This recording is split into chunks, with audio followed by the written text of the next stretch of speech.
Nos terres agricoles sont-elles polluées? Je vous dis la mésaventure qui m'est arrivée sur mon exploitation. Je vous dis tout dans cette vidéo.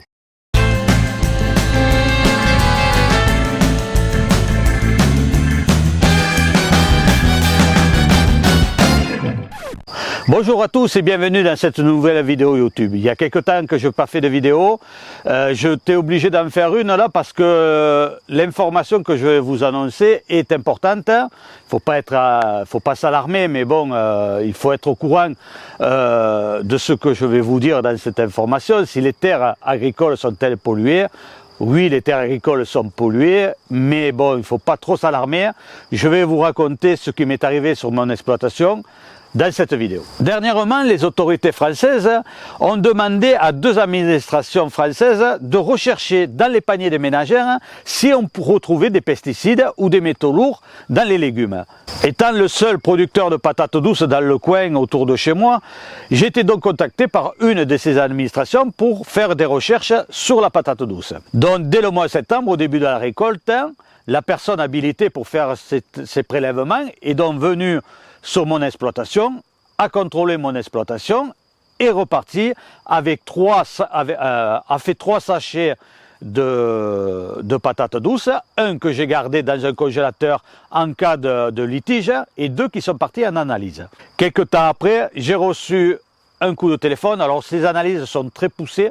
Il faut savoir qu'en France, par rapport à l'Union européenne, qui est pour le moment les seuls à rechercher dans le panier de la ménagère de ce type de produits, des pesticides ou des métaux lourds.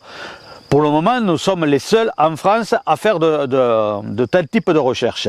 Donc, ces analyses sont très poussées, durent un moment. En septembre, on est venu me chercher des échantillons. Moi, confiant puisque je ne fais aucun traitement. Mes champs, souvent, pendant quelques années, avant que je mette des cultures dessus, il y a eu des blés sans aucun produit ni rien. Pour moi, les champs sont naturellement sains et je ne devrais pas retrouver de produits dans mes légumes.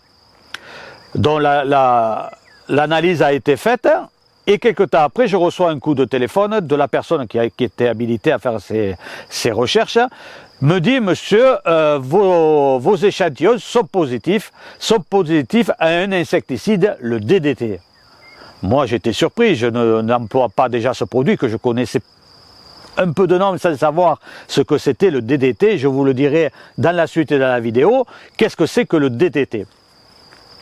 Donc j'étais surpris. Et la personne me dit, monsieur, il vous faut changer de champ, il ne faut plus cultiver des patates douces dans ce champ, il vous faut aller cultiver dans un autre champ, car ce champ-là, il y a du DDT. Du DDT, mais moi j'en ai pas employé, d'où sort ce DDT? Dans la discussion, elle me dit que le DDT n'est plus utilisé depuis très longtemps et qu'il est dans le sol depuis des années et des années par les cultures, mettons, de la vigne qu'il y a eu il y a très longtemps. Alors moi, surpris donc de changer de champ et de réfléchir à comment... Bon, j'ai l'habitude de tourner les champs, les cultures. Donc là, c'est les patates douces, c'était cette année-là.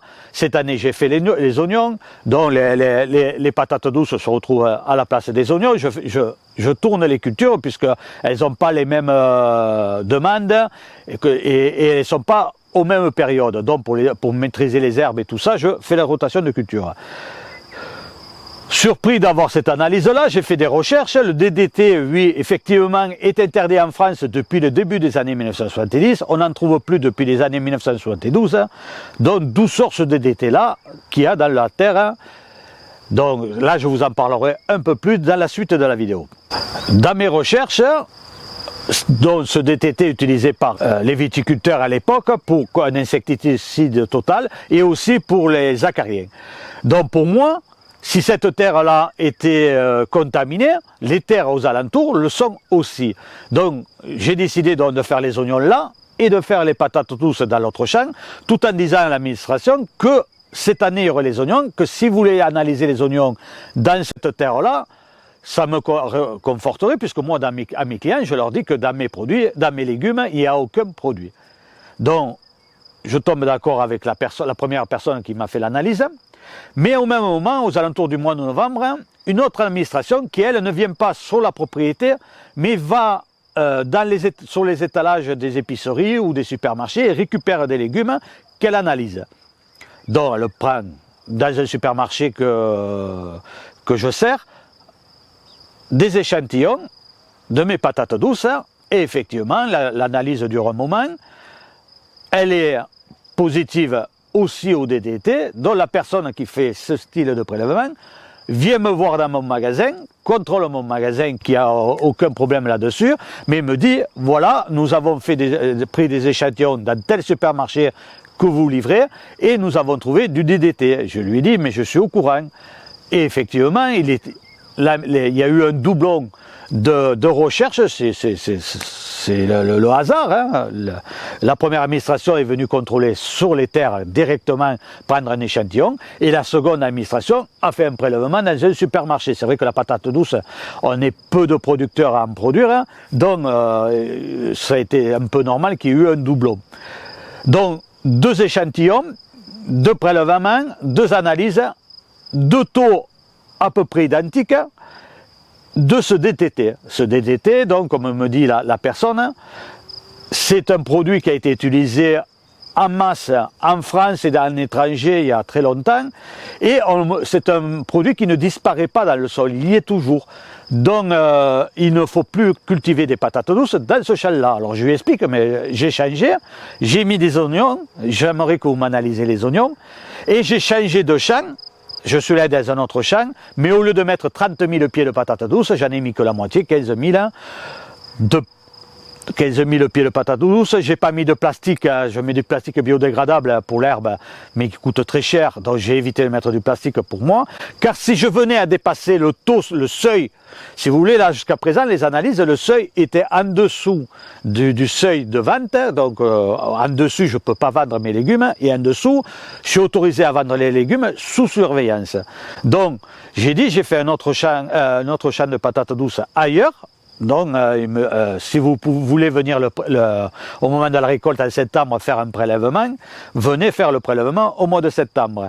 Et là, j'ai dit, si vous pouvez m'analyser les oignons, je serai un peu plus confiant sur les oignons. Alors, il me dit, les oignons, normalement, il ne devrait pas y avoir de problème, parce que ce n'est pas tous les légumes qui vont capter les produits dans le sol. Ah bon, j'étais surpris et un peu rassuré pour les oignons, parce que si je ne peux plus produire des patates douces, j'ai au moins les oignons. Mais il me dit, mais ça ne s'arrête pas là.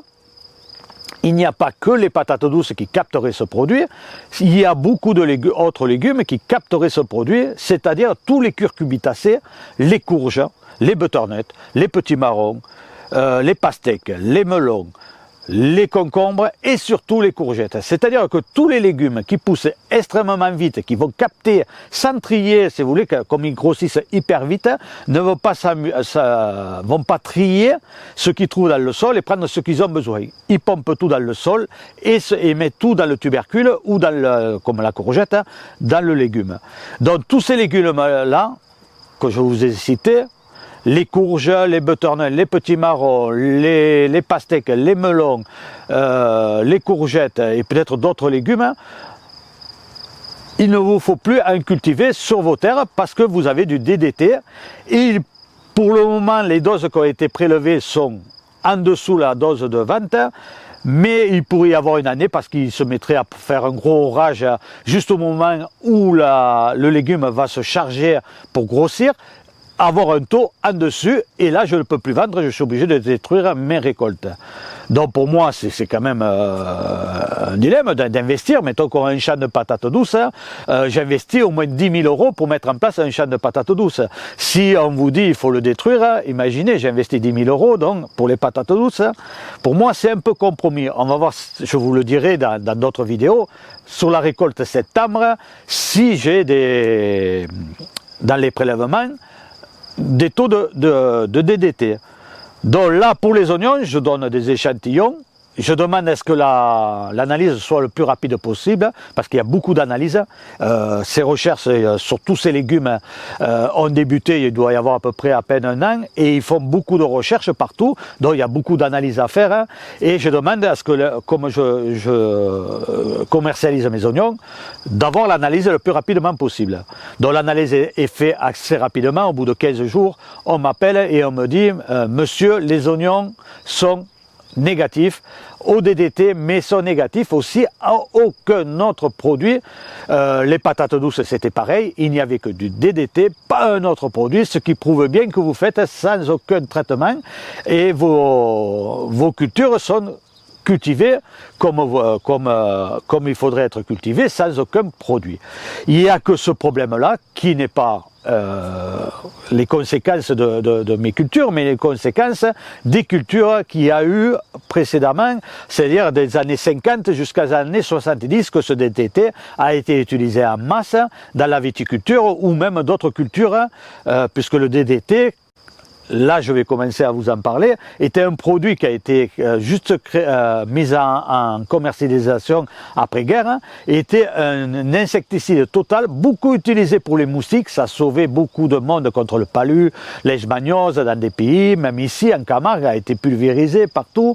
C'est un produit qui a été utilisé sur la vigne pour les insectes, mais aussi pour les acariens. Dans notre culture, que je ne connais pas trop, le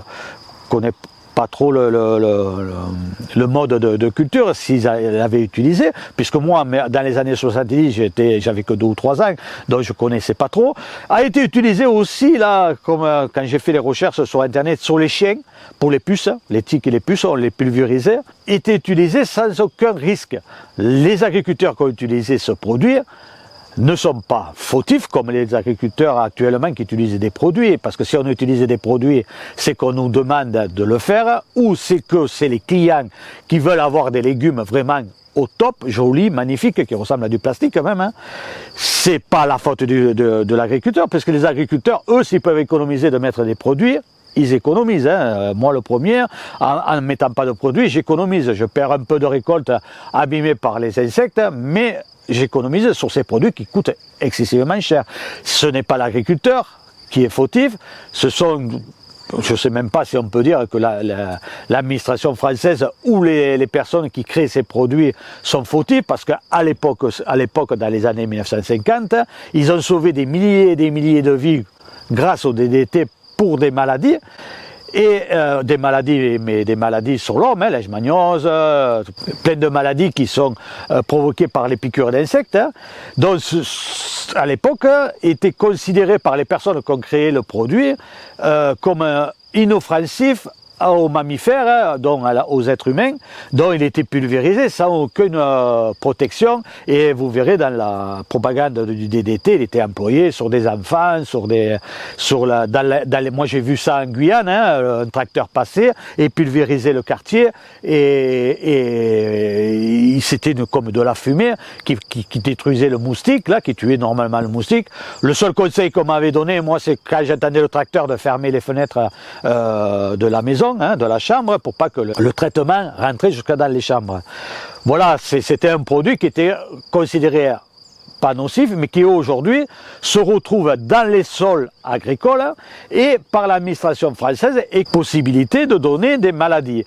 Il ne faut pas s'alarmer, ce produit, il y a 50 ans qu'il est dans le sol, les doses sont quand même pour le moment assez faibles, les autorités, eux, ils travaillent sur des barèmes, hein, ils ne sont pas comme nous, mais ils travaillent sur des barèmes, donc il y a un barème, vous êtes en dessous, vous avez encore l'autorisation de vendre, mais sous surveillance ou là, parce que j'ai fait la culture des patates douces, je peux la vendre, mais interdiction de refaire la culture parce qu'il y a ce taux-là. Est-il vraiment ce taux-là dangereux pour la santé? Je ne sais pas. Quand on voit que sur les paquets de cigarettes, on dit fumer tue et que les gens continuent de fumer, moi je pense que si on regarde il ne faut pas s'alarmer, si on regarde comment s'appelle la balance, manger des légumes, c'est bon pour la santé, et ce risque-là d'avoir un peu de DDT dans les légumes, je pense que la balance pèse plus sur, il vaut mieux manger des fruits et légumes que ce petit risque de DDT, même à petite dose, dans nos légumes, n'est pas vraiment quand même, devrait pas être vraiment si dangereux, je mets ça entre guillemets, puisque je ne suis pas un scientifique, hein. Je rapporte juste ce qui m'est arrivé dans mon exploitation. Donc ce DDT qui a été utilisé en masse, mais alors en masse dans toute la France et dans le monde entier, forcément se retrouve dans pratiquement toutes les terres agricoles. Ce DDT-là, on a pour le moment, moi je n'ai pas de moyens pour l'enlever, il y est. Je n'ai juste que la possibilité de cultiver des légumes qui ne capteraient pas ce produit, comme les oignons. Donc pour moi, sur mon exploitation, bon, on va voir l'analyse qui va être en septembre. Je vais stopper la culture de la patate douce. Je vais stopper toutes sortes de cultures des curcubitacées et tout ça et tout. Donc pour mon magasin dans mon village, c'est compromis. Je vais le fermer, je vais arrêter parce que moi j'ai 57 ans, je ne vais pas m'embêter avec ce problème-là. En plus des problèmes climatiques, je vais juste me consacrer, comme j'ai toujours fait, sur mes oignons et ne cultiver que les oignons. Et je vais arrêter toutes les autres cultures. Comme ça, je n'aurai pas ce souci-là d'avoir ce problème de DDT à surveiller tous les ans si le taux est en dessus ou en dessous. Et puis moi, comme je fais des légumes sans aucun produit logiquement à l'intérieur, je me vois mal dire aux personnes qui viennent dans mon magasin, vous pouvez manger de mes légumes, je ne fais aucun traitement. Il y a potentiellement à l'intérieur de mes légumes ce DDT. Ce DDT n'est pas sur tous les légumes. Voilà, pour le moment je n'ai pas la liste complète des légumes à part les curcubitacées. Ce que je sais, c'est que l'oignon, puisqu'on vient de faire une analyse, n'a pas de DDT à l'intérieur. Les tomates, logiquement, l'ont pas. Après, je vais avoir la liste des légumes qui ne captent pas de produits, c'est-à-dire de pesticides dans le sol. Et là, je vous referai une vidéo pour vous dire la liste des produits.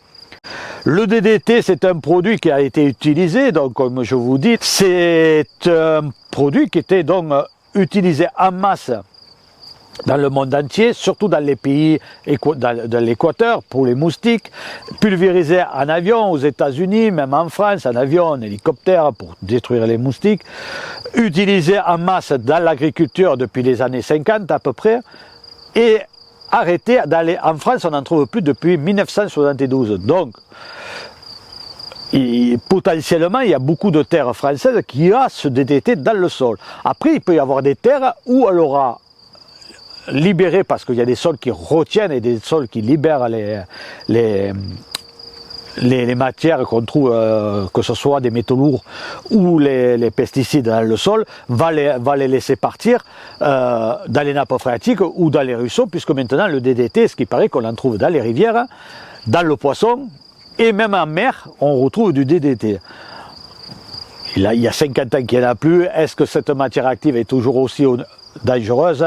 Ça, il faudra poser la question aux scientifiques. Peut-être je la poserai si je peux avoir, grâce à cette vidéo, des scientifiques qui me contactent et qu'on en parle. Pour le moment, pour ma part, le DDT est un gros problème sur mon exploitation, étant donné que j'essaye de faire les cultures le plus sainement possible, et je ne me permettrai pas de pouvoir continuer des cultures au risque de donner potentiellement des maladies à mes clients. Donc, je stoppe tout.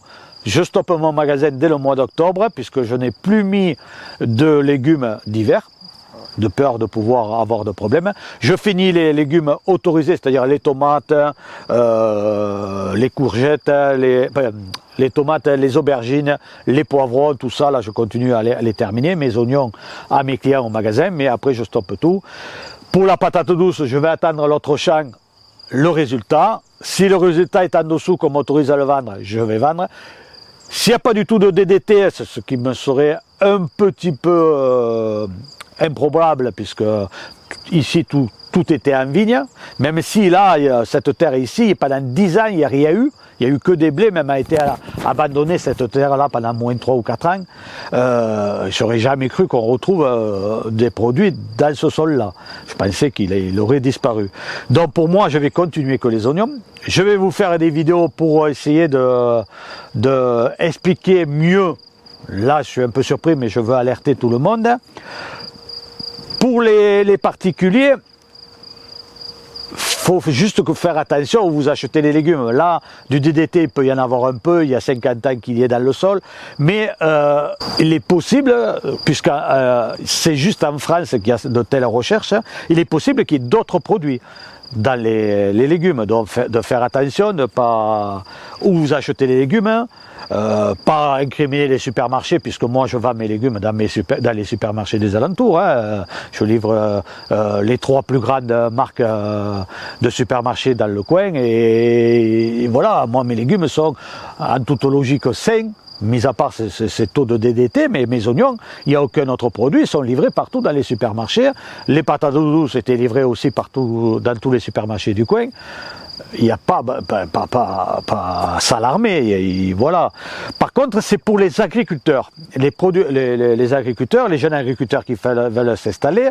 Imaginez un jeune agriculteur qui veut s'installer et qui veut faire du bio, ou qui a acheté une terre et qui est en bio, et qu'un prélèvement est fait, non seulement il va sortir du bio, non seulement on peut lui interdire de mettre sa récolte en vente.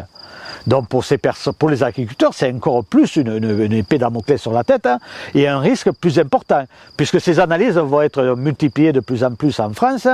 Forcément, il va y avoir, pas que moi, il va y avoir plein de personnes, déjà il commence à en avoir, en discutant avec les personnes habilitées, m'ont dit que voilà, un tel, pas un tel, puisqu'ils ne disent pas les noms, mais à un endroit, une telle personne a eu le même problème et ne peut plus vendre ses produits. Le taux est plus important, il ne peut pas vendre ses produits.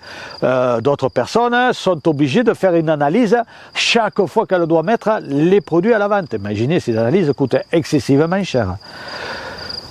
Donc, pour moi, je pense que les autorités devraient faire un peu comme quand on achète une maison, un contrôle pour les termites et tout ça. Là, avant d'acheter une maison, un contrôle du terrain pour que la personne qui achète le terrain savoir si la terre est contaminée. Pour des particuliers aussi, qui cultivent chez eux leur jardin. Moi, ici, au village, toutes les terres qui ont été mises à la vente pour des habitations sont des terres, anciennes terres viticoles, donc forcément le produit a été utilisé. Donc je conseille aux gens qui font du jardin chez eux, de faire le jardin sur box, c'est-à-dire mettre des planches ou des agglos, remplir de feuilles, de tontes de gazon, de terreau et tout ça, faire un peu comme de la permaculture, de remplir ces box, de façon que les légumes, surtout les légumes incriminés, que je vous dirai dans une autre vidéo, comme les cucurbitacées, les courgettes, tout ça et tout, dans ces box-là, qui ne soient pas au contact de la terre, alors à ce moment-là, vous aurez vos légumes les plus simples possibles. Vous n'aurez pas ce risque de DDT dans le sol. C'est des conseils que je donne moi et une alerte que je fais, c'est pas pour vous alarmer. Il y a 50 ans, je me répète, c'est vrai, 50 ans qu'il est dans le sol, ce produit. Moi, ça fait 40 ans, presque 40 ans, que je vends des légumes. Si on n'avait pas fait ces recherches, dernièrement, parce que les autorités ont décidé de savoir si on trouve, c'est très bien, c'est très bien, parce que moi j'ai mon père qui est mort d'Alzheimer, on entend des cancers, toutes les familles ont quelqu'un de la famille avec un cancer. Il est tout à fait normal de savoir d'où vient. Je suis sûr que les cancers viennent d'ailleurs. Et quand je vois ou les cigarettes ou l'alcool, qu'on sait et que les gens continuent de fumer ou de boire ou d'autres choses, là, il y a du DDT, c'est des doses infimes. C'est vrai que c'est un produit qui fait partie des 12 produits hautement recherché. Bon, il faut dire que dans les recherches, ils cherchent au moins une cinquantaine, si ce n'est pas plus, de produits. Ils cherchent toutes sortes de matières actives qui seraient tendance à être retrouvées dans les légumes. Le DDT fait partie des 12 produits les plus recherchés parce que ils se sont aperçus qu'il était hautement cancérigène et tout. Mais bon, les doses sont, je me répète encore, sont faibles.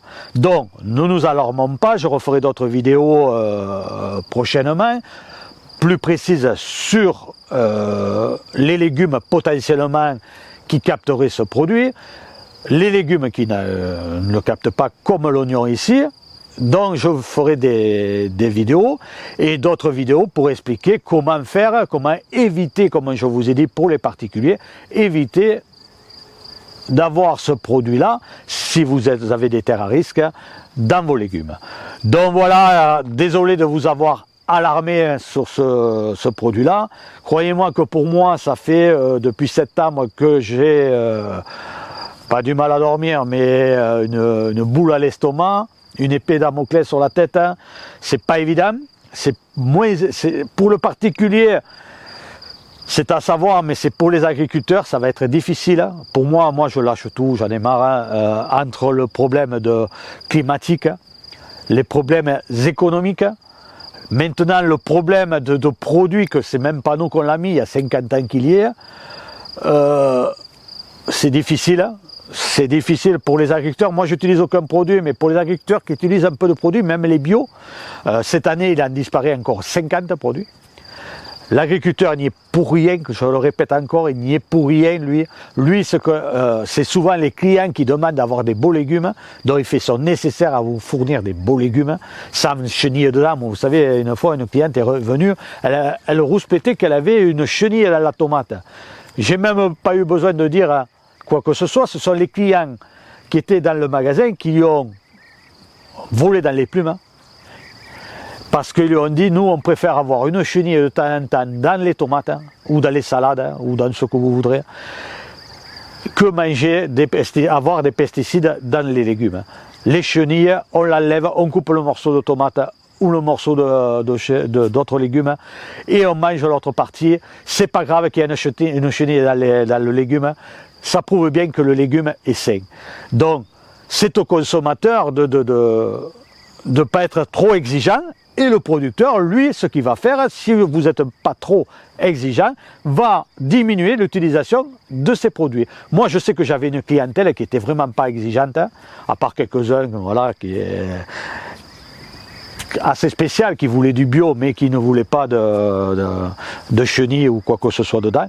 Moi, mes légumes, il n'y a aucun entrant, aucun produit, sauf ce DTT, hélas, qui s'est retrouvé dans les patates douces, mais peut-être dans d'autres légumes. Hein. C'est à vous de prendre conscience que la nature est faite ainsi, les légumes, de ne pas trop être exigeant, et l'agriculteur, lui, ne sera pas trop exigeant, mais aussi les autorités françaises, parce qu'il faut savoir qu'il y a des traitements qui sont obligatoires, hein, surtout pour des grandes cultures comme la vigne et tout ça. Vous avez un décret préfectoral obligatoire de faire tel traitement pour éviter qu'il y ait une épidémie de maladies sur la vigne et que la vigne soit complètement éradiquée de la région ou de la planète. Hein. Vous savez, les légumes, il peut y avoir aussi des épidémies de maladies ou d'insectes. Voilà, donc il faut laisser faire la nature. Hein. Il y a des hauts, il y a des bas, il y a des moments difficiles. Hein.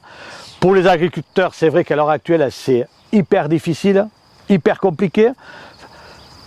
Je souhaite bien du courage aux agriculteurs avec toutes ces recherches qu'il va y avoir dans les prochains mois, les prochaines et les années là, qui arrivent. Donc voilà, la vidéo se termine un peu brutalement parce que j'ai eu un problème à la caméra. Donc si vous voulez voir la suite des prochaines vidéos, n'hésitez pas à vous abonner et à mettre la petite cloche pour avoir les notifications des prochaines vidéos. Sur ce, je vais vous dire au revoir, à très bientôt sur une prochaine vidéo. Au revoir.